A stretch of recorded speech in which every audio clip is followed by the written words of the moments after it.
ऐसा ज्याचा अनुभव विश्वदेव सत्यत्वे देवतया जवळी असे पापनासे दर्शने.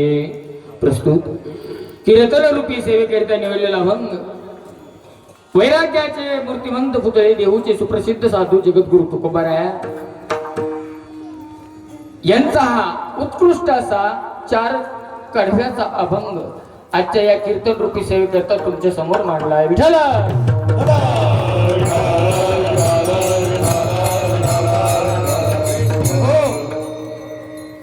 अभंग सोपा आहे, अभंग अवघड नाही. जगद्गुरु तुकोबाराय हा अभंगातून या जगाला पडलेल्या 2 प्रश्नाची उत्तरे या अभंगातून सोडवण्याचा प्रयत्न करतात. ऐका. सेवेला सुरुवात करण्यापूर्वी थोडासा परिहार तो म्हणजे असा. दरवर्षीप्रमाणे चालत असलेला हा मुक्ताबाईचा अखंड हरिनाम सप्ताह मौजे उमरग तालुका जिंतूर जिल्हा परभणी. मला तर असं म्हणायचंय की इवलेसे रोप लाविले द्वारी त्याचा वेणू गेला गगनावरी. या पद्धतीचा हा कार्यक्रम हा सप्ताह महाराज गेल्या 2 वर्षापासून म्हणजे मला येण्यासाठी हे 3रं वर्ष 2 वर्ष सुद्धा हा सप्ताह मंदिरामध्ये व्हायचा आणि हा सप्ताह फक्त महिला मंडळ करायच्या. परंतु एवढ्या स्वरूपी या सप्ताहाला येईल हे गावात पण कोणाला वाटलं नसतं. आमच्या सोपन दादाने सांगितलं महाराज एवढं सहकार्य गावांचं आहे म्हणे की काय जे लागल त्याच्यासाठी लोक तत्पर आहेत.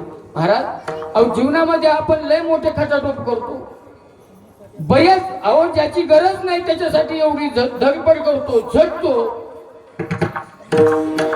परंतु आज खरंच मनाला आनंद वाटला की आज मुक्ताबाईच्या सप्ताहासाठी आपण सर्वजण झटत आहात बर का. द्यावे तेवढे धन्यवाद. आज या कीर्तनाची 5व्या दिवसाची सेवा माझ्याकडे आली. आमचे परममित्र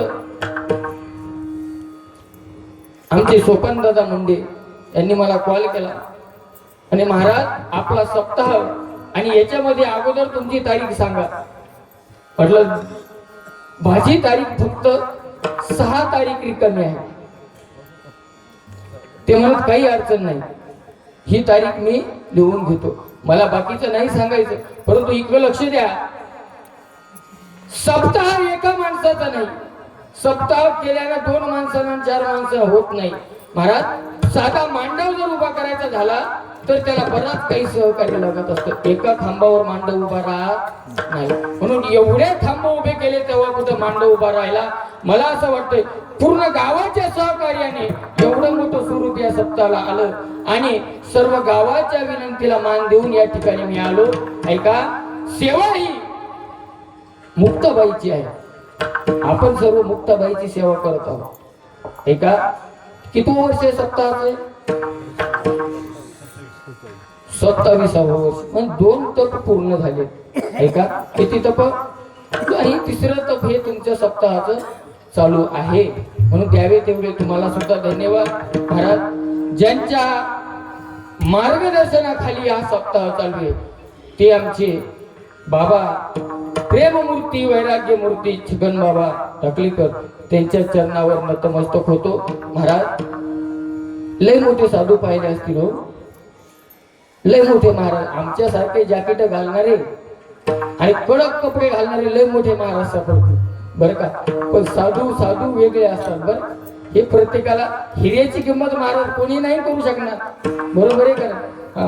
परंतु द्यावे तेवढी देणार. बाप मी काय म्हणतो की मी एक छोटं बाळ आहे, मी काही एवढा विद्वान नाही.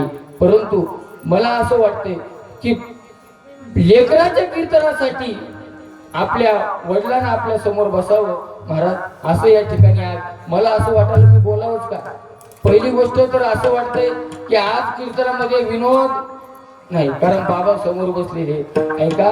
आणि सर्व काही टाळकरी मंडळी गायक वृंद असतील, सुंदर असे मृदंगाचार्य 2 मृदंगाचार्य आहेत. सुंदर मृदंग वाजवायला लागले. इकडे गायनाच्या प्रत्येकाचं नाव काही माहीत नाही, परंतु आमचे सापनर बाबा पण या ठिकाणी. महाराज, मला असं वाटतं की आमची 5-7 वर्षापासून बाबाचा नामचा म्हणजे चांगला परिचय. कार्यक्रमाला पंढरपूरच्या वारीला इकडे तिकडे भेट व्हायची. म्हणून सर्वच गायकांच्या सर्वांच्या चरणावर मृदंगाचार्य तुम्ही सर्व कसे आहात, तर महाराज तुमच्याशिवाय या मंडपाला शोभा नाही बरं का. तुम्ही म्हणसाल का हो महाराज, अहो आम्ही तुम्हाला कीर्तनाला बोलवलं, गायकाचं नाव घेतलं, मृदंगाचार्याचं नाव घेतलं, पण आम्ही कीर्तनाला आलो, आमचं नावच नाही. ऐका, हे सगळं कार्यच तुमचं आहे, तुमच्यामुळे ते उडाणाट उभं राहिले, बरोबर नाही. मग तुम्ही महेशाची या मूर्ती, महाराज तुम्ही एक महेशाच्या मूर्ती या समोर बसलेले आहेत. तुमच्या चरणावरती आता नतमस्तक होऊन सेवेला प्रारंभ करतो. विठाला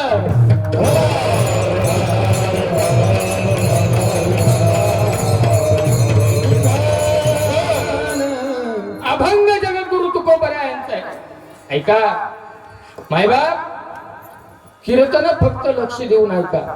मी काही जास्ती वेळ बोलणार नाही, परंतु मी कीर्तनामधून विनोद करणार नाही, मी तुम्हाला कीर्तनामध्ये हसवणार नाही, परंतु मला एवढी तरी गॅरंटी आहे की या कीर्तनामधून, या 1-1.5 तासाच्या या बोलण्यामधून महाराज आपलं कल्याण झाल्याशिवाय राहणार नाही, अशी मी एक ग्वाही देतो. म्हणून लक्ष देऊन कीर्तन ऐका.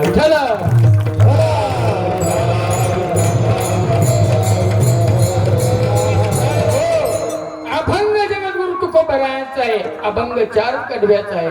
या जगासमोर जे प्रश्न पडलेत महाराज, त्या प्रश्नाचं उत्तर या अभंगामध्ये. महाराज काय प्रश्न आहे जगामध्ये, जगाच्या समोर काय प्रश्न आहे? अहो महाराज, आम्ही परमार्थ करायला लागलो, आम्ही सप्ताह करायला लागलो, परंतु आज आम्हाला संत कसे असतात आणि संत कसे असतात आणि संताची भेट कशी होईल हे आम्हाला कळालं नाही. ऐका, दुसरा प्रश्न असा आहे की आम्ही एवढी धडपड करतो, एवढं देवाचं नामस्मरण करतो, एवढा जप करतो, एवढे साधना करतो फक्त त्याच्यासाठी, त्याला मिळवण्यासाठी, परंतु आहे कुठे? कोण देव आहे कोठे? देवाचा आतापर्यंत आपल्याला पत्ता लागला. विठ्ठल दडी दडी बोलला, विठ्ठल भावना जीवला, आजना दृष्टीने पाहिला, विठ्ठलाची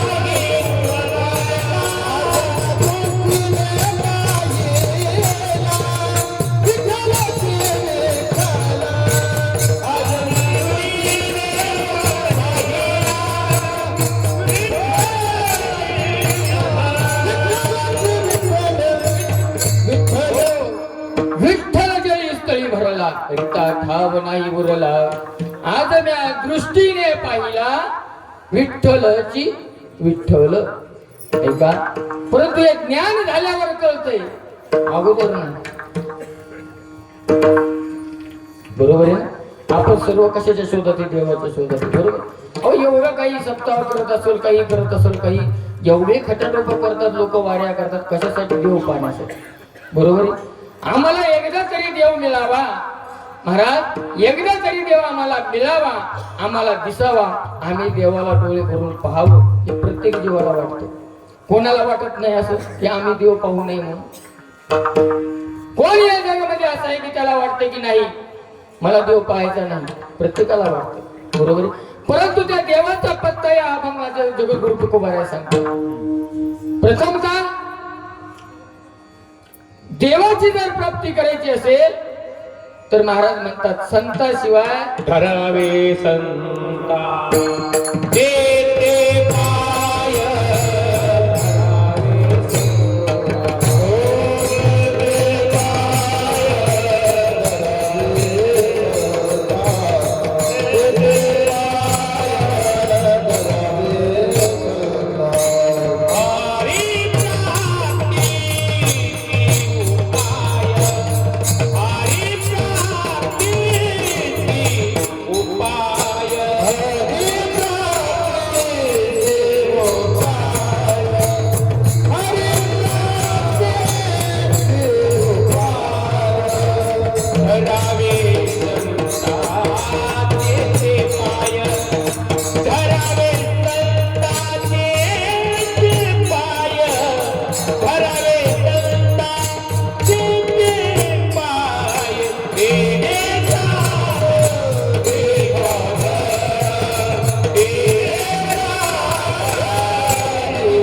पडावे संताचे ते पाय. ऐका, देव जर प्राप्त करायचा असेल तर संताशिवाय होऊ शकत नाही. मग त्या अगोदर काय करावं लागेल महाराज, तर संत भेटावे लागतील. ऐका, संतांच्या संगतीमध्ये जावं लागेल महाराज. संतांच्या संगतीमध्ये जाण्यासाठी सुद्धा संत कसे असतात हे पण आजपर्यंत आपल्याला कळालं नाही. ऐका, संत महाराज, आता आपण या जगाचा विचार जर करत गेलो तर आपण आज किंमत जर कोणत्या याला देत असेल तर ती बाह्य रंगाला देतो, तर का. ऐका, संत ओळखताना महाराज संत कसे ओळखायचे हो? बाह्य संत देव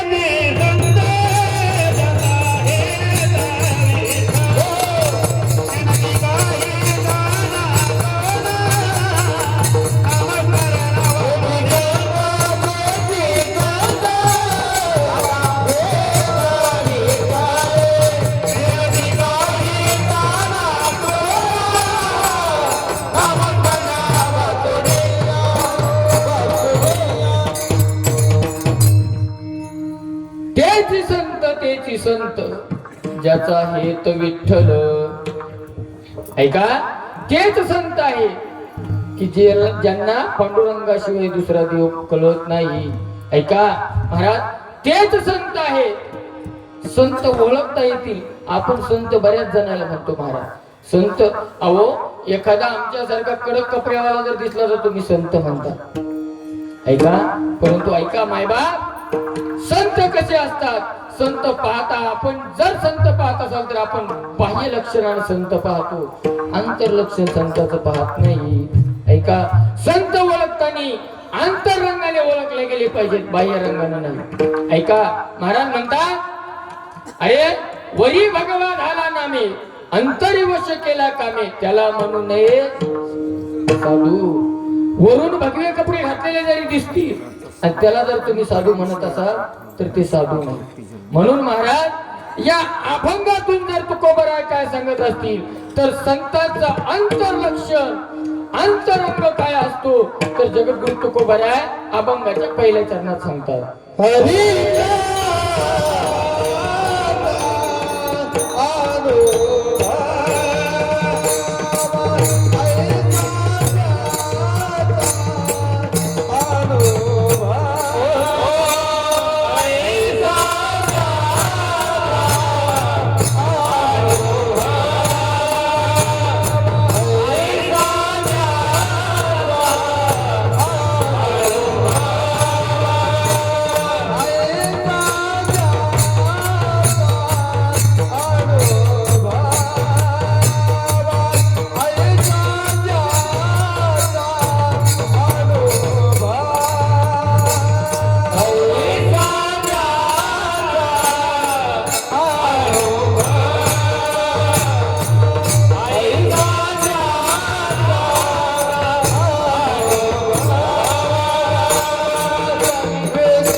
तुकोबाराय संतांचं अंतरंग लक्षण सांगतात.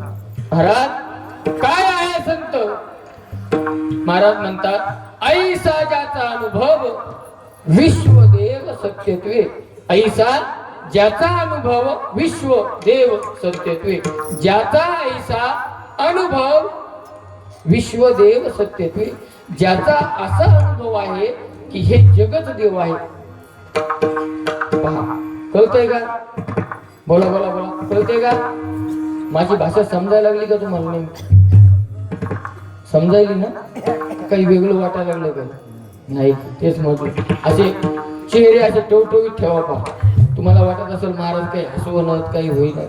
आता ही नेमकी सुरुवात आहे. मी हसवणार नाही परंतु ऐका जेणेकरून या कीर्तनातून आपलं कल्याण झाल्याशिवाय राहणार नाही. पण अशी फक्त काय करा महाराज मी हा सप्ताह पाहूनच महाराज खरंच मी बिमार होतो. मी त्यांना पण म्हटलो मी दिवस लवकर यायचं होतं परंतु हॉस्पिटलला होतो दवाखान्यामधून निघायला उशीर झाला. या ठिकाणी सप्ताहाचं वातावरण पाहिलं मला खूप आनंद झाला. परंतु आता कीर्तनाला उभं राहिले तुमचे चेहरे असे हसरे ठेवा जरा म्हणजे जेणेकरून आम्हाला पण बोलायला कसं राहत बरं राहत. विठ्ठल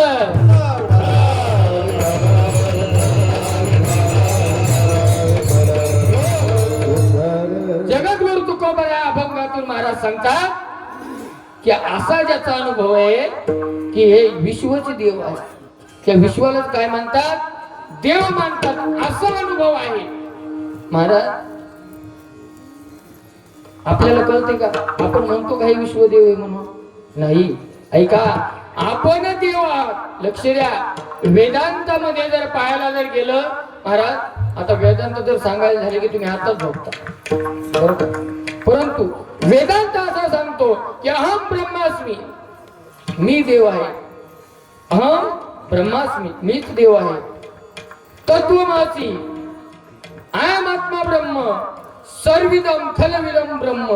महाराज हे सगळं विश्वच देव आहे परंतु आपल्याला कळालं नाही.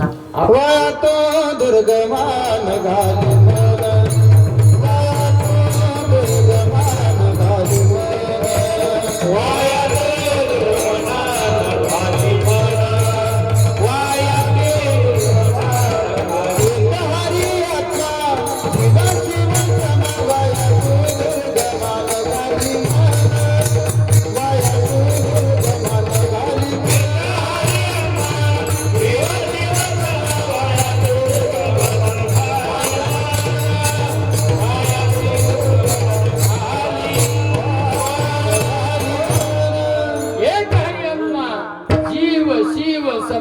आणि वाया तू दुर्गमा नघाली म्हणून. ऐका एकच हरी आहे आणि तो प्रत्येक आत्मामध्ये प्रत्येक सूर्यप्रकाशक सहस्त्र रश्मी.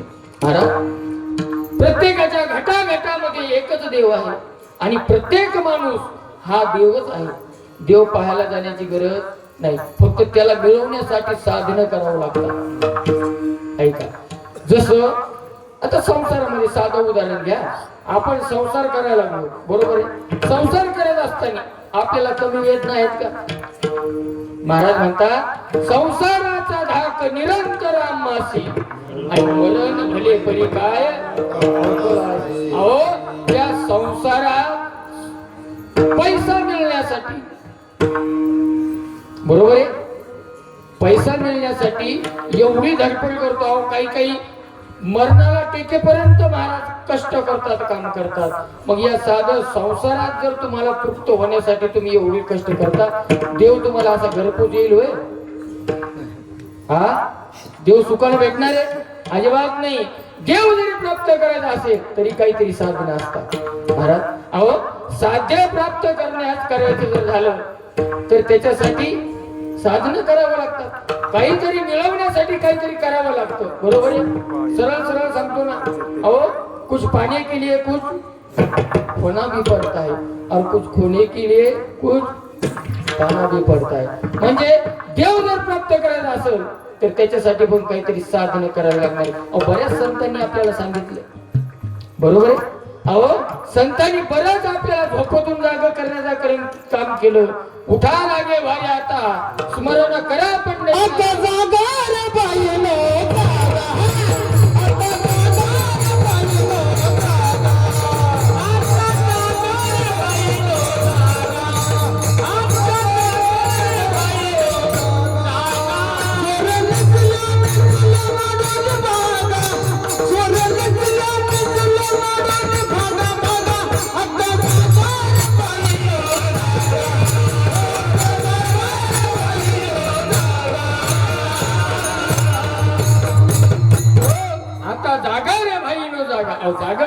काम संतांनी केलं.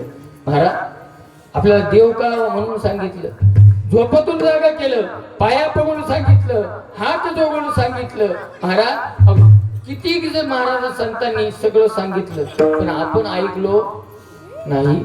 आपण ऐकलो नाही महाराज. म्हणून देव जर प्राप्त करत असेल तर संतांनी आपल्या समोर साधनं मांडली. आता देव प्राप्तीसाठी बरेच काही साधने आहेत जगामध्ये. जर विचार केला तर महाराज म्हणतात योग आहे, याग आहे, विधी आहे, बरेच काही साधनं याच्यामध्ये आहे. परंतु देव प्राप्त करण्यासाठी आपल्या साधू संतांनी आपल्याला सर्वात सोपं साधन आपल्या कलयुगामध्ये करावे कीर्तन.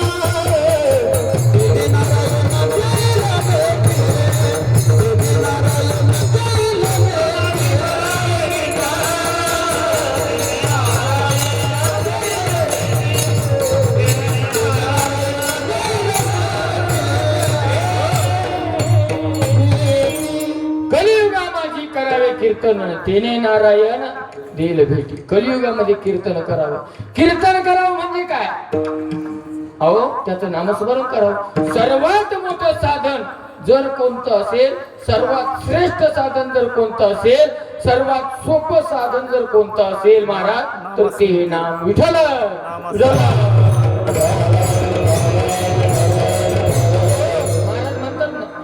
गुरु परंपरेमध्ये अभंग नलगती सायास जावे वनांतरा आणि सुखे येतो घरा नारायण. अहो कुठं जायचं काम नाही. देव बऱ्याच साधनांना तुम्हाला मिळणार नाही असं नाही, ऐका. परंतु त्या साधनाला आपण त्या स्टेप पर्यंत जाऊ शकत नाही, कारण आपल्या मागे लय मोठा व्याप आहे. बरोबर आहे. अहो काही ऋषीमुनी देव मिळवण्यासाठी वनामध्ये गेलेले. बरोबर आहे. कित्येक वर्ष तपश्चर्या करतात, पाला खाऊन महाराज देवाचं ध्यान करतात. कशासाठी? बोला कशासाठी? देव मिळवण्यासाठी. कशासाठी करतात? देव मिळव. बरेच साधन आहेत, पण आपल्याकडून ते साधन होणे नाही. आपण ते करत पण नाही. आपण काय नाही म्हणा, आपण करतच नाही. कारण काय, आपलं चित्त हे एकाग्र नाही महाराज. आपलं चित्त हे बदलून. आता तुमचं स्वभाव आमची एवढी मोठी वारकरी शिक्षण संस्था आहे. तुम्हाला खरं सांगतो, संस्थेमध्ये आमचे विद्यार्थी महाराज, एखाद्या मुलाचा जर आवाज चांगला असेल, आम्ही त्याला म्हणतो की बाबू तू गायनच कर, तू गायनामध्ये चांगला तयार आहे, गायन कर. महाराज ते असं 15-20 दिवस महिना गायन करतं. नंतर त्याला काही मृदंग वाजवणारी पोरं दिसतात, तर लगेच वाटतं नाही बाई न शिकलेलं भोगलो. गायन नको, हे गायन मृदंगच चांगलं आहे. मग ते गायन घ्यायचं सोडून मृदंगाची प्रॅक्टिस करायला बसतो. बरं मृदंगाची प्रॅक्टिस करतं, इकून तिकून त्याला 2-3 पोरं मस्त महाराज कीर्तन करताना दिसतात. तो व्यक्ती होतं नको, हे मृदंग पण नको, सकाळी 3ला उठा, प्रॅक्टिस करा आणि कोणाकडून व्हायचं. म्हणजे आज या कलियुगामधील लोकांना मिळवायचं खरं, परंतु त्याच्यासाठी कष्ट नको. काय मिळवायचं खरं, पैसा कमवायचा आहे हो, परंतु कष्टानं नाही. कष्ट करायचं लोकांना माहितच नाही. आपलं कसं झालं महाराज, जे साधनाने देव प्राप्त करायचा ते साधन आपल्याकडून जर होत नसेल तर माणसं ते साधनाला नाव ठेवतात आणि तिथून कल्टी मारतात. म्हणजे आपल्याकडून जर होत नसेल तर त्या साधनाला नाव ठेवतात, म्हणतात हे काही कामी नाही. म्हणजे कसं झालं पहा, एक उदाहरण सांगतो. आमच्या स्वपन दादांनी मळा लावला पहा, अंगुराचा, द्राक्ष. त्यांच्या शेतामध्ये मळा, आणि मग त्या खूप काही द्राक्ष आले त्याला. द्राक्ष आल्याच्या नंतर एक कोल्हा महाराज त्या द्राक्ष खाण्यासाठी गेला. मग कोल्हा द्राक्ष खाण्यासाठी त्या ठिकाणी गेल्याच्या नंतर ते द्राक्ष उंची होती, त्याला तोडता येत नव्हते. बरोबर आहे. त्याला किती प्रयत्न केले, उड्या मारल्या, पण एक सुद्धा द्राक्ष त्याला खाता आला नाही. महाराज निराश झाला कोल्हा आणि तिथून वापस आला. वापस आल्याच्या नंतर त्याला दुसरा मित्र भेटला त्याचा कोल्हा. आणि काय कुठे गेला होता? काही नाही म्हणे, सोपानदादाच्या त्या मळ्यामध्ये द्राक्ष खाण्यासाठी मी गेलो होतो म्हणे. मग काय झालं? नाही म्हणे, काय जाऊ नको म्हणे. तू कुठं चालला? मी पण द्राक्ष खाण्यासाठी चाललो होतो. काय नको जाऊ म्हणे, तिथले द्राक्ष आंबट आहे. काय याला खाल्ले होते का? नाही. परंतु महाराज त्या द्राक्षाला नाव ठेवलं, काय सांगितलं की द्राक्ष कशी आहे? आंबट आहे. मिळवण्याची कुवत जर माणसामध्ये नसेल तर माणूस हा त्या साधनाला नाम ठेवून तिथून वापस पलटी मारतो महाराज. म्हणून बाकीचे साधन हे आपल्याकडून होणं शक्य नाही. मग आपल्याला या कलियुगामध्ये सर्वात सोपं साधन संतांची प्राप्ती होईल, देवाची प्राप्ती होईल. त्यासाठी सर्वात मोठं साधन आपल्या समोर संतांनी कोणतं ठेवले असेल तर ते नाम साधन आहे. ऐका महाराज म्हणतात एका अभंगामध्ये, अरे नाम घेता वाया गेला ऐसा कुणी ऐकेला, सांगा मिळवितो तुम्हासी संत महंत सिद्ध ऋषी. महाराज आज नाम घेऊन कोण वाया गेलेला आहे? कोणीच नाही. जेवढे काही तरलेले आहेत आजपर्यंत ते सगळे नामावर तरले.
नाम संकीर्तन साधन साधन पै सोपे जळतील पापे जन्मांतरीचे. महाराज एवढं मोठं नाम हे साधन सोपं आहे.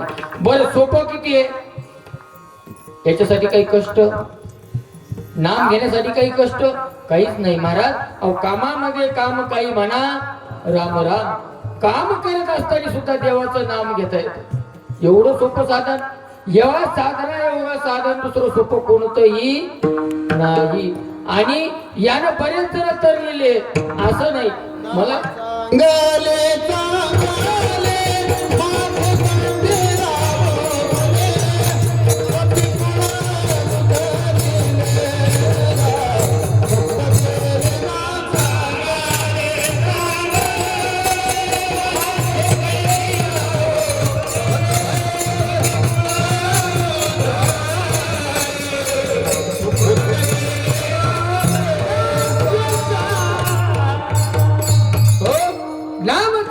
चांगले माझे कंठी राव बले, कपी कुळ उद्धरिले मुक्त केले राक्षसा. एवढं नाम चांगले महाराज. किती जणांचा उद्धार केला. मी तर असं म्हणेल ऐका महाराज, या जगामध्ये देव तारणारा नाही, या जगामध्ये देव तारणारा नाही, देवाचे नाम तारक हे विठ्ठल.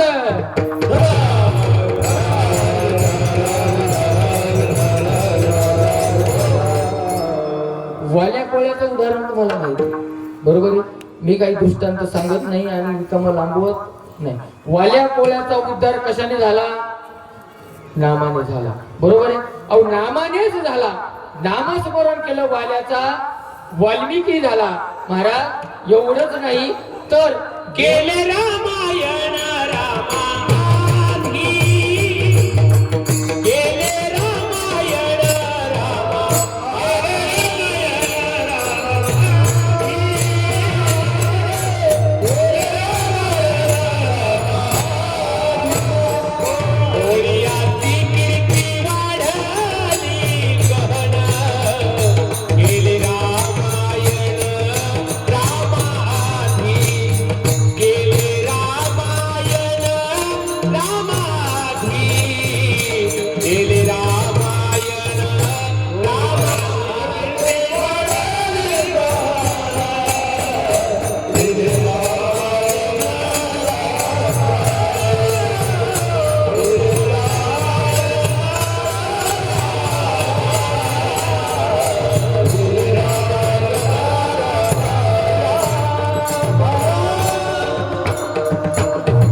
रामादी कोलियाची कीर्ती वागली गणन केले रामायण रामाच्या अगोदर रामायण लिहून ठेवलं. ही ताकद नामाची. ऐका, मी तर म्हणलो की देवापेक्षाही देवाचं नाव तारक आहे. महाराज कशावरून उदाहरण देतो पहा. राम रावणाचं युद्ध झालं, बरोबर आहे. राम रावणाचं युद्ध झालं आणि त्या युद्धामध्ये महाराज बरेचसे लोक काही मारले गेले. त्यावेळेस ऋषी मुनींना रामप्रभूला सांगितलं की प्रभू रामचंद्र, तुमचं आणि रावणाचं आता काय झालेले युद्ध झालेले, आणि या युद्धामध्ये त्या युद्धामध्ये काही लोकांचा काहीच सहभाग नव्हता, कोणाचं काहीच नव्हतं, तरी सुद्धा ते लोक पण तुमच्याकडून मारले गेलेले. म्हणजे तुमच्याकडून काय झालेले पाप झालेले, बरोबर आहे. तुमच्याकडून काय झाले पाप झालेले. मग ते पाप घालवण्यासाठी तुम्ही काय करा तर यज्ञ करा. काय सांगितलं? यज्ञ करा. यज्ञाने काय होईल तर तुमच्याकडून काही न कळत घडलेलं पाप आहे ते पाप काय होईल नाहीच होईल. मग प्रभू रामचंद्र म्हटले काही अडचण नाही. मोठा मंडप टाकला, यज्ञ ठेवला, सर्वांना ऋषी मुनींना सर्वांना महाराज पत्रिका दिल्या, सर्वांना आमंत्रण दिलं महाराज. पण आपल्या संसारामध्ये असं होतं की आपण काही लग्न असो काही असो काही असो महाराज सगळ्याला पत्रिका दिल्या जातात. ऐका, सगळ्याला पत्रिका दिल्या जातात, पण नेमकं आपल्या जवळचाच विसरून जात असतो. काय नेमकं आपल्या एक जवळचाच विसरत असतो. आणि महाराज देवानं सगळ्याला सांगितलं हो, पण नेमके आमंत्रणा बिना आमंत्रणाचे नारद मुनीच राहिले ना. आता जवळच्याला आमंत्रण नाही म्हणजे सोपं थोडे नाही. त्यांना नारद म्हटले मला यायचं नाही, पण डबल विचार केला देव आपला आहे. देव कोणाचा आहे? आमंत्रण नसलं तरी आपण जायचं. महाराज अहो त्या ठिकाणी नारद मुनी महर्षी आले, आमंत्रण नव्हतं पण ते तसे आले, पण ते ओळखायचं कसं? आता बा एखाद्याला आपल्या संसारामध्ये एखादा जर हुकला आणि त्याला आमंत्रण नाही दिलं गेलं, मग ते आमंत्रण नाही दिलं गेलं हे ओळखायचं कसं? त्याच्या चेहऱ्याच्या आकारावर. ते फुगलेला चेहरा पाहिला की समजून जायचं अरे हा आपल्याकडून काय झाला विसरला. महाराज ते नारद मुनीला राग आलेला त्या ठिकाणी आले. ते एवढा मोठा यज्ञ, हा देवानं सगळ्याला आमंत्रण दिलं आणि मला आमंत्रण नाही. महाराज नारदान केलेलं कळ तिथं. त्या ठिकाणी एक महेंद्र येईल होता, महेंद्र नावाचे ऋषी येईल होते. त्या ठिकाणी नारदाला सांगितलं, नारदाने काय केली कळ केली, थोडीशी कळ केली हो. तर महेंद्राला सांगितलं महेंद्रा या सर्वांच्या पाया पड, पण विश्वामित्राच्या पाया पडू नको. कोणाच्या? विश्वामित्राच्या पाया पडू नको. अरे राग येणारा कुठे साधू असतो का? म्हणजे या विश्वामित्राला राग किती आहे महाराज. ते जरा कच्च्या कानाचं होतं ते, मग आपल्याकडे नाही काही मन येते काय ते सांगितलं तसं सांग का मी, बरोबर आहे ना, सांग का मी. ते नारदानं त्या महेंद्राला सांगितलं ते कच्च्या कानाचं, त्यानं ते बरोबरच धरलं. सगळ्याच्या पाया पडला हो महेंद्र, आणि नेमकं त्यांच्याच पाया नाही पडला. कोणाच्या? विश्वामित्राच्या. महाराज तेवढ्या विश्वामित्राला राग आला, उठून उभे राहिले आणि रामप्रभू झाले, रामा याने एवढं भारी सभेत माझा अपमान केला, याला आत्ताच्या आत्ता बाणानं उडव. महाराज आत्ताच्या आत्ता? महाराज तुमचं खरं आहे, तुम्ही म्हणता अहो आता खरं सांगा, तुम्हीच मला फोन लावून कीर्तनाला या ठिकाणी बोलवून घ्यायचं, बरोबर आहे. मला या ठिकाणी फोन लावून कीर्तनाला या ठिकाणी बोलवून घ्यायचं आणि पाठीमाग मंदिराच्या पाठीमागून येऊन 2-3 कान फकत मारायच्या, म्हणजे शोभतं का? मला काय नाही हो, पण नेमकं तुम्हाला शोभतं का? नाही. अहो ते आलेले ते मला काही सांगू नको, ते मला काही सांगू नको, पण एवढ्या सगळ्यामध्ये याने माझा अपमान केला ना, आत्ताच्या आत्ता बाणानं उडव. महाराज महेंद्र तर कापायला लागला. रामप्रभूनं बाण लावला, महाराज महेंद्र पळायला लागली आणि पळत हनुमंताचे पाय धरले. हनुमंता तुम्हाला रामाची शपथ आहे, मला याच्यातून वाचवा. आता महाराज हनुमंताला एक हेच पडलं, हनुमंताचे पाय धरले आणि रामाची शपथ घातली मला वाचवा. हनुमंतांनी त्याला सांगितलं महेंद्र काहीच नको करू, त्या डोंगरावर जाऊन बस आणि काही नको करू, फक्त श्रीराम जय राम जय जय राम फक्त रामाचं भजन कर, काही होणार नाही. महाराज महेंद्र जाऊन बसले, पळता पळता त्या ठिकाणी बसली, देवाचं नामस्मरण करायला लागले. इकडून देव बाण लावायला लागले, बाण सोडायला लागले. बाण त्या महेंद्राच्या जवळ जायचा, त्याच्या डोक्यावर प्रदक्षिणा मारायचा आणि परत जसाच्या तसा भातेत येऊन बसायचा. महाराज परत बाण करायचे, परत बाण सोडायचे. बाण महेंद्राजवळ गेला की तो बाण असा फिरायचा आणि परत भातेत येऊन पडायचा. देव म्हणे अरे नेमकं व्हायला लागलं काय? महाराज अहो सगळे देव बाण मारायला लागले, महेंद्र हसल्याशिवाय राहीन. इकडं राम महाराज बाण सोडायला लागले. विश्वामित्राला वाटलं असं व्हायलाच का? महाराज देव हनुमंतराय देवाजवळ आले आणि देवाला विचारलं, हनुमंता की असं कसं काय व्हायला लागलं? म्हणे देवा तुम्हाला एकच गोष्ट सांगतो ऐका. तुम्हाला जरी वाटत असेल की तुमच्यात पावर आहे, तुम्हाला जरी वाटत असेल की तुमच्यात पावर आहे, पण तुमच्यापेक्षाही पावरशील गोष्ट त्याच्याजवळ आहे, म्हणजे तुमचं नाम. आणि त्या नामावर ते करायला लागले, तुमचा बाण काहीच करू शकत नाही. म्हणजे या जगामध्ये देवापेक्षाही तारणार जर कोण असेल तर ते देवाचं नाम आहे, विठ्ठल.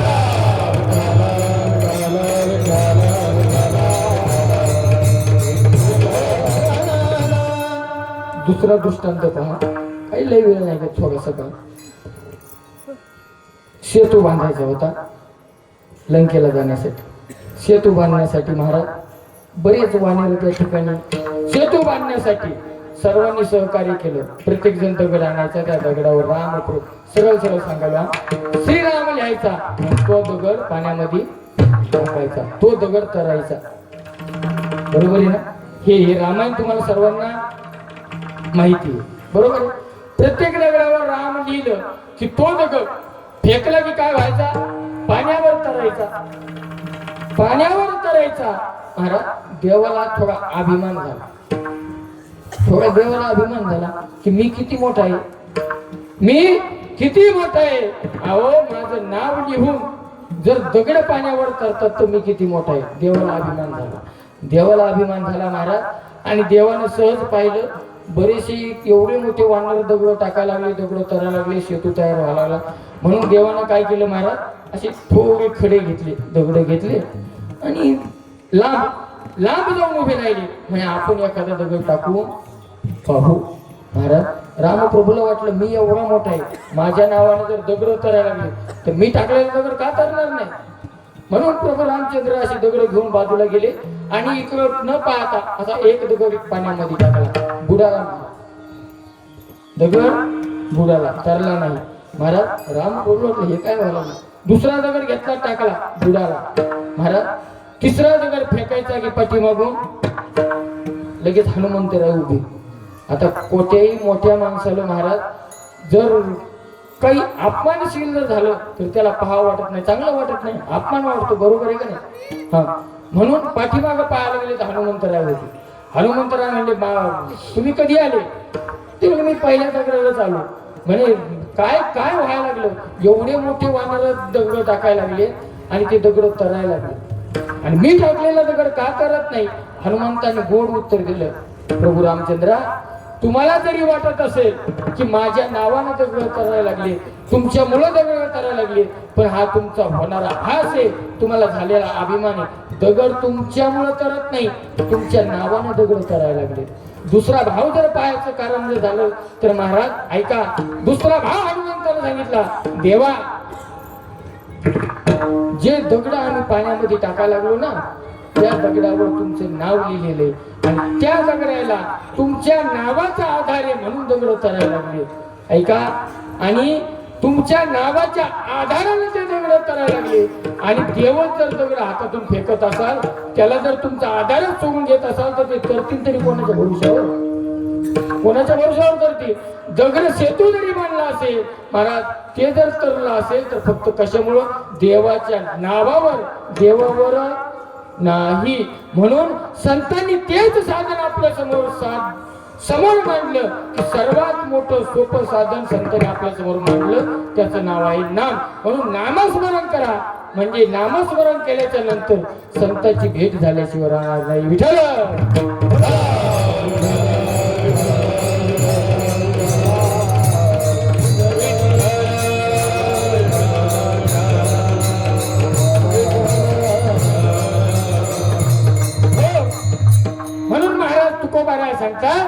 की ज्याचा अनुभव असा आहे की जो सर्व देवाला सर्व जगाला देव मानतो असा ज्याचा अनुभव आहे महाराज तुम्ही म्हणसाल असं कसं म्हणू शकता ऐका ज्याचा अनुभव असा आहे कसा या विश्व भरून पूर्ण देव आहे महाराजांनी प्रमाण सुंदर दिलं होतं की विठ्ठल जळीच तळी भरला असं संतांना कुठंच असं नव्हतं की त्या ठिकाणी देव नव्हता जिथं देव पाहिला नाही गाढवाला पाणी पाजणारे कोण एकनाथ महाराज बरोबर आहे गाढवाला पाणी पाजलं महाराज गाढव म्हणून बोला बोला बोला गाढव म्हणून पाजलं का नाही देव म्हणून पाजलं ऐका गाढवाला जर पाणी पाजलं असेल नाथबाबांनी तर देव म्हणून पाजलं महाराज पाहा तुम्ही एक ज्ञानोबाला सुंदर हे विश्वची माझे घर ऐशी मती जयाची स्थिर किंबहुना चराचर आपणच झाला ऐका महाराज असं ज्याचा अंतकरण आहे तोच या जगामध्ये साधू आहे आणि त्यांना साधू म्हणा महाराज त्यांना साधू म्हणा आणि ते जर साधू तुमच्या समोर जर दिसले तसं जर कोणी वाटत असेल तर ते साधू आहेत आणि ते साधूच नाही तर त्यांना सोडून देव बाजूला नाही देव सुद्धा त्यांच्या जवळ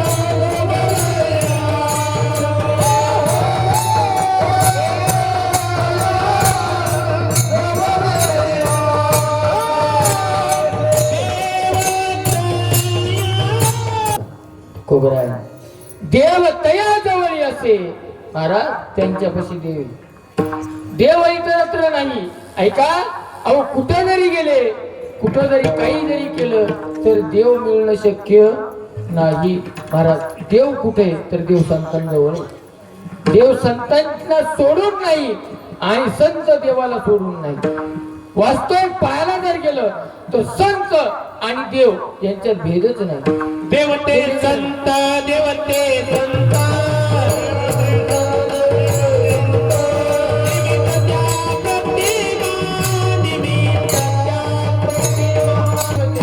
निमित्त त्या प्रतिमा दिसायला लागल्यात वेगवेगळे परंतु स्वरूपाने एकच आहे ऐका स्वरूपाने कसे एकच आहे म्हणून त्यांच्यात भेद नाही देव संतांना सोडून नाही आणि संत देवाला सोडून नाही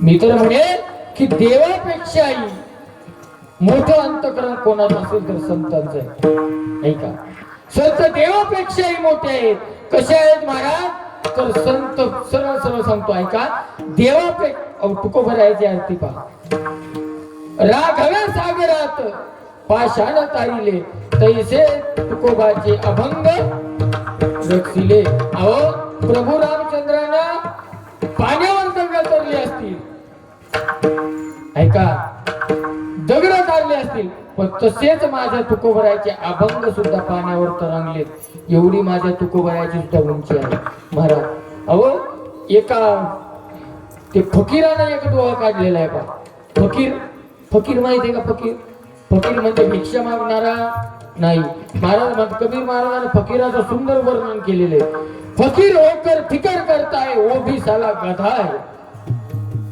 ऐका त्या फकीराने महाराज एक तुकोबराया आणि प्रभू रामचंद्राची तुलना केली काय केलेली आहे तुलना की कोण मोठे देव मोठा आहे का तुकोबराय मोठे प्रभू रामचंद्र मोठे का जगद्गुरु तुकोबराय मोठे ते दोहा असा आहे महाराज असा तो फकीर म्हणतो की अरे तुका तुका राम से तुका तुका राम से दो रूप एक अंग दो रूप एक अंग उनका से तू भंग गया इनका से तू अभंग विठ्ठल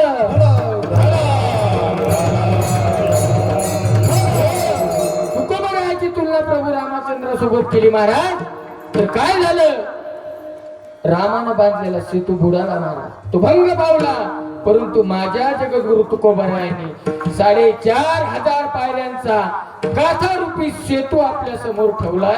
त्याचं नाव त्याचा कधीही न भंग होणार असं त्याचं नाव आहे अभंग महाराज. आणि त्याच्यावर हा जग चाललाय.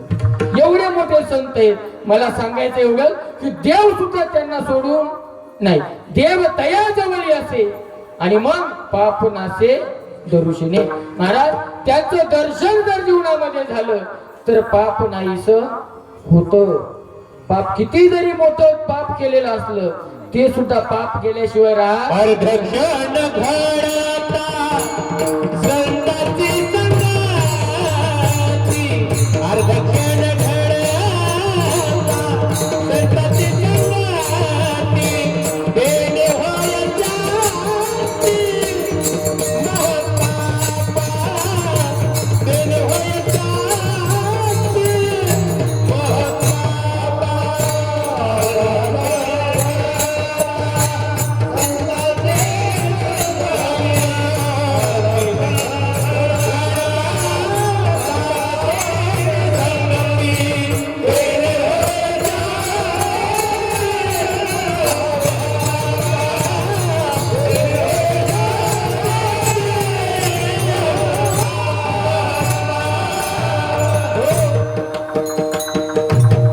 नाथबाबा सांगतात अर्धा क्षण घालता संताचे संगती, तेने होय शांती महत पापा. अर्धा क्षण जरी संताची संगत झाली किती मोठं तरी पाप असलं तर ते पाप नाहीस होत. म्हणून नाथ महाराजांना पण देवाकडे मागणी केलेली संत संगती, संत संगती आणि अनेक प्रवाही घालू नको. देवाला पण देवाकडे संतांच्या संगतीचं मागणं नाथबाबाने केलेले. एवढे महाराज संतांमध्ये ताकद आहे. संतांमध्ये महाराज केवढं मोठं जरी पूर्ण अग्नी मिळेल. जसं ऐका, जसं एखाद्या वाळलेल्या गवताच्या गंजीला थोडा अग्नी लावायचा. थोडा अग्नी लय मोठा नाही हो. केवढी जरी मोठी गवताची गंजी असली थोडा जर अग्नी त्याला लावला तर ते काहीच राहत नाही. महाराज म्हणतात तृण अग्नी मिळेल. समरस झाले तैसे नामे केले जपता. देवाचं नामस्मरण केलं तर तसं पाप महाराज नाहीस होत. संतांची संगत जर माणसाला झाली तर जीवनामध्ये माणसाच्या पाप काही राहत नाही. महाराज पाप घालवण्यासाठी हे एक साधन आहे. फक्त काय साधन आहे तर संतांची संगत. आणि संतांची संगत हे माणसाला काळाची गरज आहे. काय गरज आहे? बाकीचं काही गरजेचं असलं नसलं तरी काय अडचण नाही. काही गोष्टी नसल्या जीवनात तरी महाराज जीवन जगल्या जाईल. परंतु एक गोष्ट माणसाच्या जीवनामध्ये नक्की आहे, आवश्यक आहे, ती म्हणजे संतांची संगत. विठ्ठल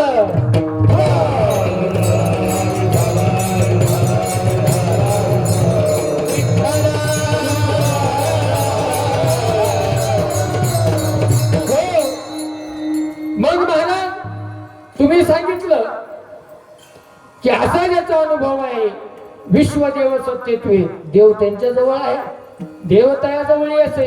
त्यांचं दर्शन घेतल्याच्या नंतर तुम्ही म्हणता पाप जातो. खरं आहे महाराज. परंतु परत काही संतांचं लक्ष काम क्रोध नाही चाले.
तुकोबराय सांगतात, महाराज ते संत असतात ना त्यांच्यापाशी देव असतो, आणि देव असूनच नाही, देवच नाही दिसतो नाही, तर त्यांच्यापाशी त्यांचं एक लक्षण महाराज अत्यंत स्वरूप काय आहे, तर संतांचं स्वरूप असं आहे.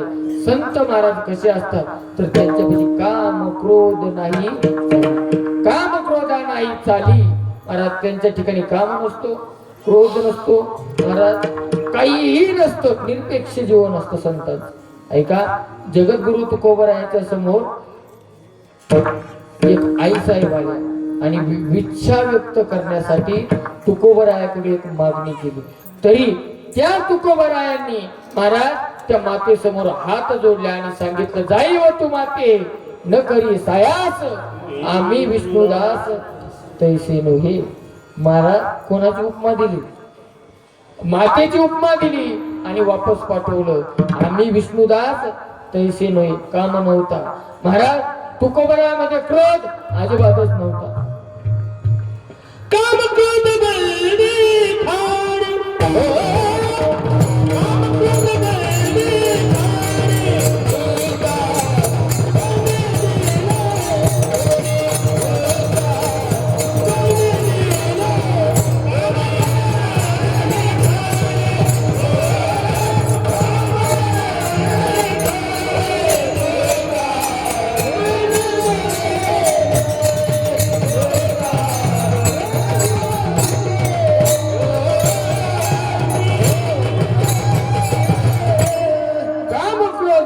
खाणी तुका म्हणे दिले दोन.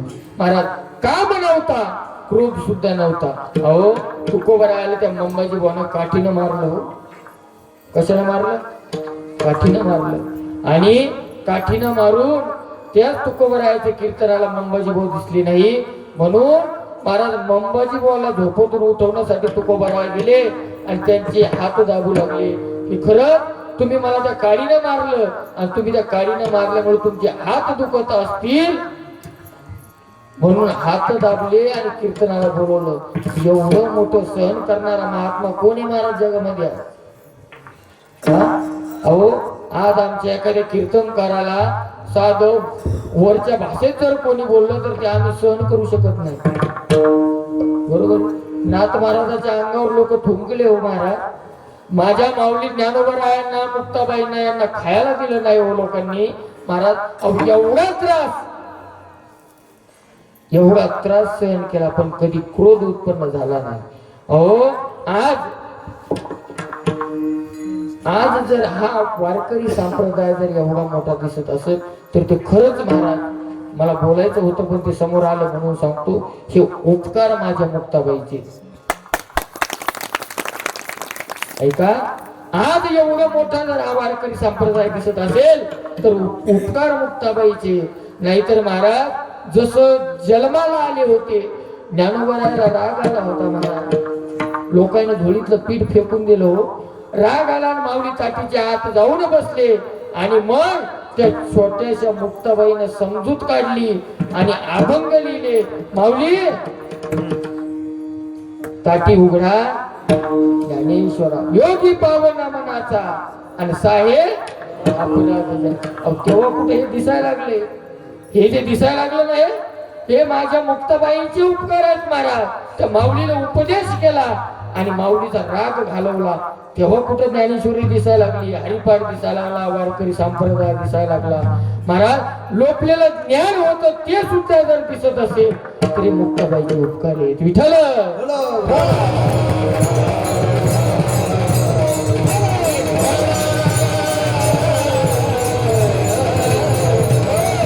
म्हणून संतांच्या जीवनामध्ये क्रोध सुद्धा महाराज नव्हता, काम नव्हता, क्रोध नव्हता. महाराज म्हणतात काम क्रोधा नाही चाली, भूती झाली समता. महाराज त्यांचं जे जीवन झालेलं आहे ते सगळं सारखं झालेलं आहे बरं का.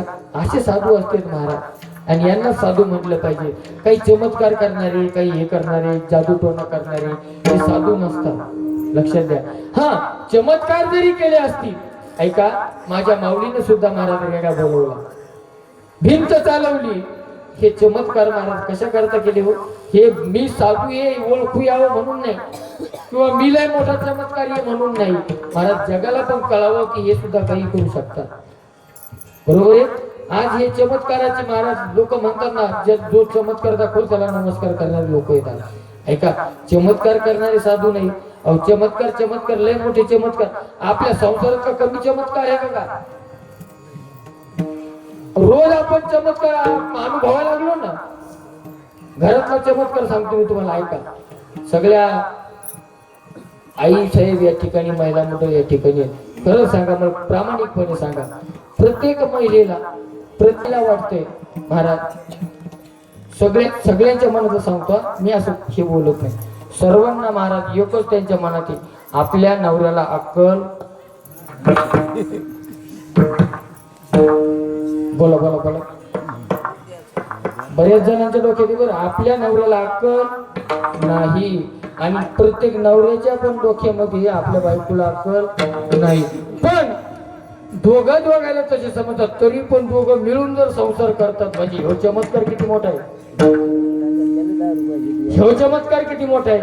पण चमत्काराच्या मागे लागू नका महाराज, चमत्काराच्या मागे लागू नका. काय संतांनी सांगितलं, संत काय आहे महाराज, तुकोबराय म्हणतात की त्यांच्यापाशी काम राहत नाही, क्रोध राहत नाही, असे संत आहे महाराज. या जगामध्ये संत संत संत संत म्हणण्यात कुठेही काही करू नका.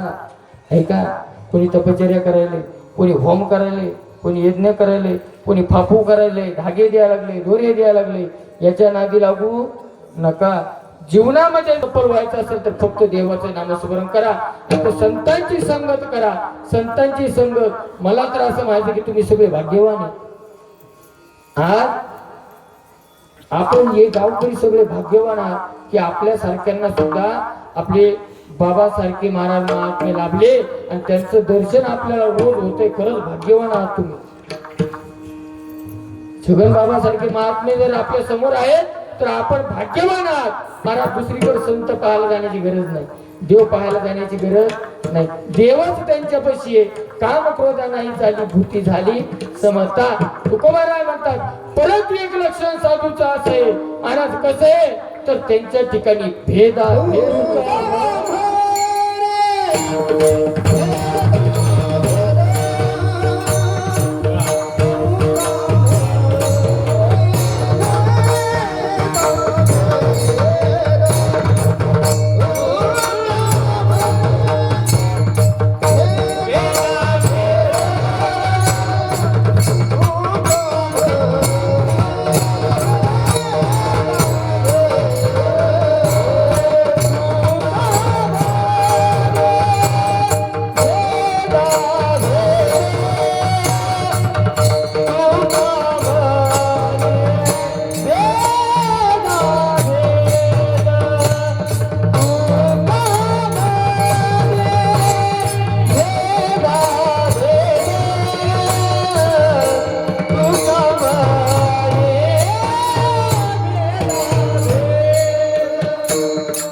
शेवटच्या चरणामध्ये जगद्गुरु तुकोबारानंतर तुका म्हणे वेदाभेद आणि गेला वाद खंडोनी देव तया जवळी असे अपनासे दरुशने.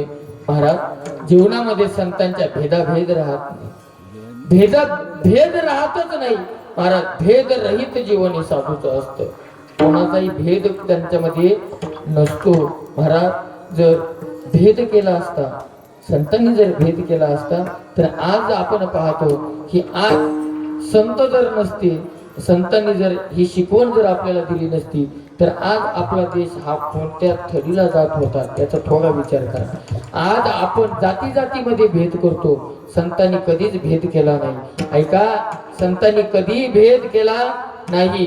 महाराज उलट सांगितलं की अरे यारे लहान थोर याती भलत्या नारी नर करावा विचार न लगे चिंता कोणासी सकलासी येथे आहे अधिकार. महाराज ते जात नाही सांगितलं, कुल नाही सांगितलं, गोत नाही सांगितलं, कोणी सुद्धा या. अहो आधी करून वेश्याही अहो देवाने स्वीकार करावा. पुन्हा देवानं जेव्हा आपण पंढरपूरला पांडुरंगाच्या दर्शनाला जातो ना, देवाच्या अगोदर एका वेश्येच्या मुलीचं दर्शन घ्यावं लागतं. तिचं नाव काय?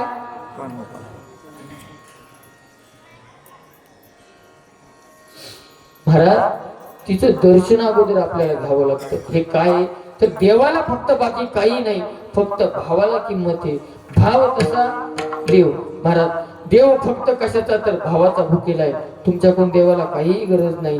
म्हणून तुकोबाराया सुद्धा म्हणतात की त्या साधूच्या जीवनामध्ये भेद राहत नाही, आणि भेद गेला की महाराज त्या ठिकाणी वाद राहत नाही. काय राहत नाही? वाद राहत नाही. आणि निदान आपले नेमके वाद व्हायला लागले कशामुळं, तर आपण भेद टाकायला लागलो म्हणून वाद व्हायला लागले. बरोबर आहे का? आपल्यामध्ये भेद आहे. महाराज सरळ सरळ सोपं उदाहरण पहा. आपण हिंदू, सगळे हिंदू लोक आहोत. आपल्याला एकमेकाला जर आपण भेटलो तर त्याला आपण राम राम घालतो. बरोबर आहे? बरोबर आहे का नाही? काय घालतो? राम राम. आपली काय पद्धत आहे, राम राम घालतो. पण राम राम घालताना आपण दोनच वेळा का म्हणतो? समोरचा पण 2 वेळेस म्हणतो राम राम, समोरचा पण 2 वेळेस म्हणतो. मग 3 वेळेस का नाही म्हणत? 4 वेळेस का नाही म्हणत? एकच वेळेस का नाही म्हणत? नाही तर राम राम 2च वेळेस का? तर महाराज राम राम घालण्याचं कारण असं, अरे तू पण राम आणि मी पण राम. महाराज काय काय? तू पण राम आणि मी पण राम. जर महाराज तू पण राम आणि मी पण राम, मग घोळ खुसायचं काय काम? भांडण करायचं नाही. म्हणून जीवनातला भेदाभेद दूर करा. महाराज जीवनामध्ये साधूच्या भेद नसतो.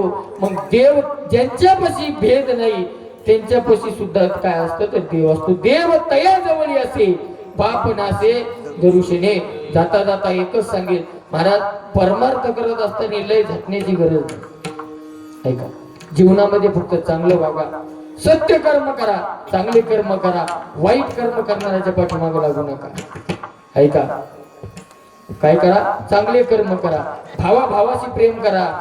ऐका, भावा भावाचं प्रेम कायम ठेवा.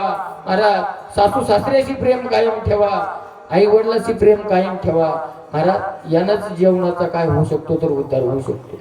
आज सख्य भाऊ महाराज, काही सख्य भाऊ पक्के वैरी झालेले. महाराज परमार्थ करून उपयोग नाही. काही लोक माळी घालतात, महाराज पंढरपूरची वारी करतात, गंध लावतात आणि आई वडिलाला सांभाळत नाहीत. महाराज कुठं काही जरी केलं तर तुम्हाला देव प्राप्त होणार नाही.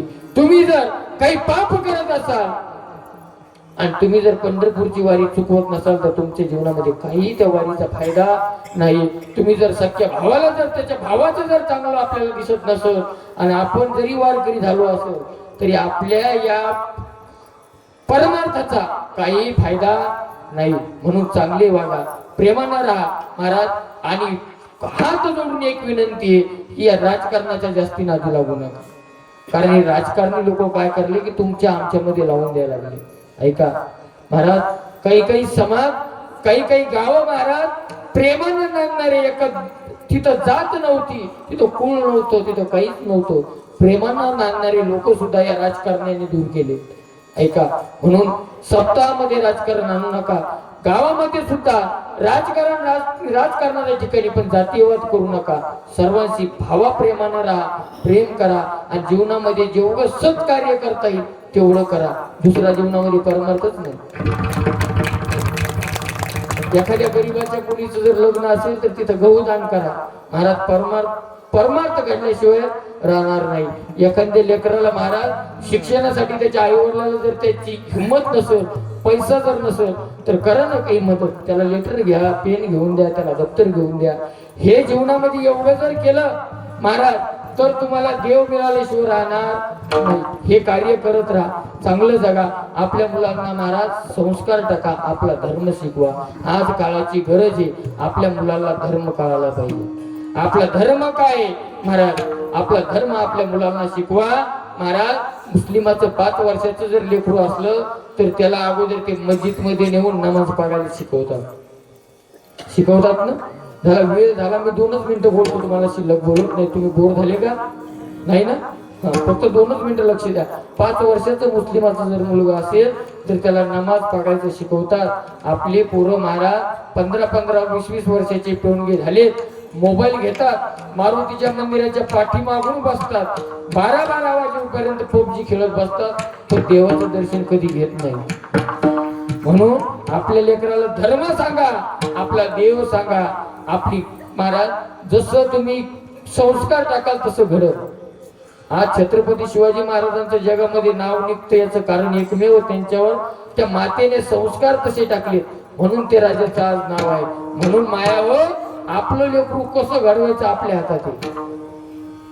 ऐका, आपलं लेकरू कसं घडवायचं हे आपल्या हातात आहे. महाराज लेकरू घडवण्यासाठी त्याला लहानपणापासून संस्कार सांगा, त्याला शिकवा. महाराज बाळ घाला, वाईट व्यसनाला जाऊ देऊ नका. आणि सगळ्यात जास्त जर काही वाईट असेल तर महाराज बाहेरची संगतीनं माणूस बिघडला जातो, हे काही खोटं नाही. म्हणून संगत चांगल्याची करा, संगत वाईटाची करू नका. महाराज ढेकणाच्या महाराज म्हणतो की ढेकणाच्या संगे हिरा जो भंगाला, कुसंगे नाडाला साधू. चांगल्या माणसाचा बरं कुसंगत माणसासंग जर संगत झाली तर चांगल्या माणसाचा पूर्ण माती होण्याला टाइम लागत नाही. म्हणून संगत जीवनामध्ये चांगल्याची करा. आई वडिलांची सेवा करा, भावाभावामध्ये प्रेम कायम ठेवा, प्रेमाने वागा. आणि सर्व गावकऱ्यांनी सुद्धा असंच महाराज नामस्मरण करत राहा. आता मला असं वाटतंय 2 तास झाले आम्हीच बोलायला लागलो. सगळे गायक सप्ताह तुम्ही करायला इकडे लक्ष द्या. असे किती जरी सक्ती केले तर तुम्हाला फळ मिळणार नाही. आमच्यासारखे कीर्तनकार यायला लागले, तुम्हाला बोलायला लागले, सांगायला लागले, निघून चालले. नुसतं कीर्तन ऐकून तुमचं भलं होणार नाही. त्याच्यामध्ये कीर्तनामध्ये काहीतरी नामस्मरण झालं पाहिजे. तुमच्याकडून एवढा मोठा पैसा खर्च करायला लागले सत्यासाठी, पण तुम्ही पण काहीतरी केलं पाहिजे. म्हणून काय करा तर आजच नाही, प्रत्येक कीर्तनामध्ये माणसानं हातानं टाळी वाजवली पाहिजे. विठ्ठल विठ्ठल म्हणताना, विठोबा रुक्माई भजन म्हणताना किती जणांनी टाळ्या वाजवल्या कीर्तनात सांगा बरोबर? कोणच नाही. मला थंडी वाजायला लागली महाराज, थंडी वाजवली ना बरोबर. टाळी का वाजवावी तर डोक्यावर काही पाप जर असलं तर ती कीर्तनामध्ये टाळी वाजवली की ते निघून जातं. कीर्तनामध्ये टाळी वाजवली का नाही तर डोक्यावरचं पाप निघून जातं. आणि पाप निघून जातं ते मंडपाच्या बाहेर जात नाही. ते मंडपातच वरी तर जे वाजवत नाही त्याच्या डोक्यावर जाऊन पडते. मग आता तुम्ही टाळी कोण वाजवायची? एकदा मुखाने नामस्मरण करा आणि हाताने टाळी वाजवावी.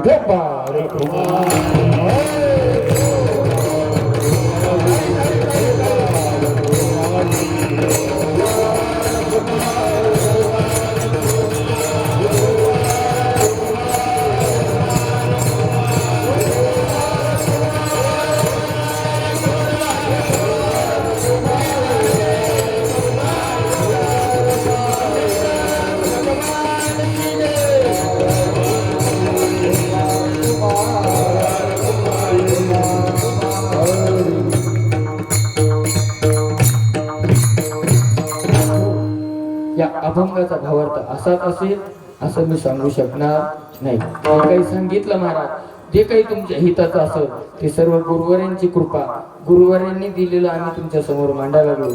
माझ्याकडून जर काही चुकलं असेल, अपशब्द जर तुमच्या समोर जर गेला असेल तर ते माझ्या बुद्धीचे दोष आहेत. तुमचे लेकरू म्हणून माफ करा. मी काही लय मोठा नाही, मी काही लय मोठा कीर्तनकार नाही, मग तुमचे लेकरू म्हणून माफ करा. ऐका, एखादं चुकून तुम्हाला जर काळजाला लागलंच असेल तर एखाद्याला 2 मुलं असतील तर 3रा मुलगा म्हणून माफ करा. एखाद्याला 1 मुलगा असला त्यांनी 1 दुसरा मुलगा म्हणून माफ करा. ज्याला मुलगाच नाही त्याने मला ओटी दिली. म्हणून अभंगाचा भावार्थ असाच असेल असं मी सांगू शकणार नाही, परंतु जे काही सांगण्याचा प्रयत्न केला गुरुवर्यांची कृपा आहे. झालेली सेवा सर्व मायबापाच्या चरणी, मारुतीरायाच्या चरणी, मुक्ताबाईच्या चरणी, आमचे गुरुवर्य बाबांच्या चरणी, सर्व टाळकरी, सुंदर टाळकरी महाराज. खरं जर मी तर म्हणतो मी आता या 2 वर्षामध्ये एवढे टाळकरी कोणाच सत्तेत नाही पाहिजे एवढे काय.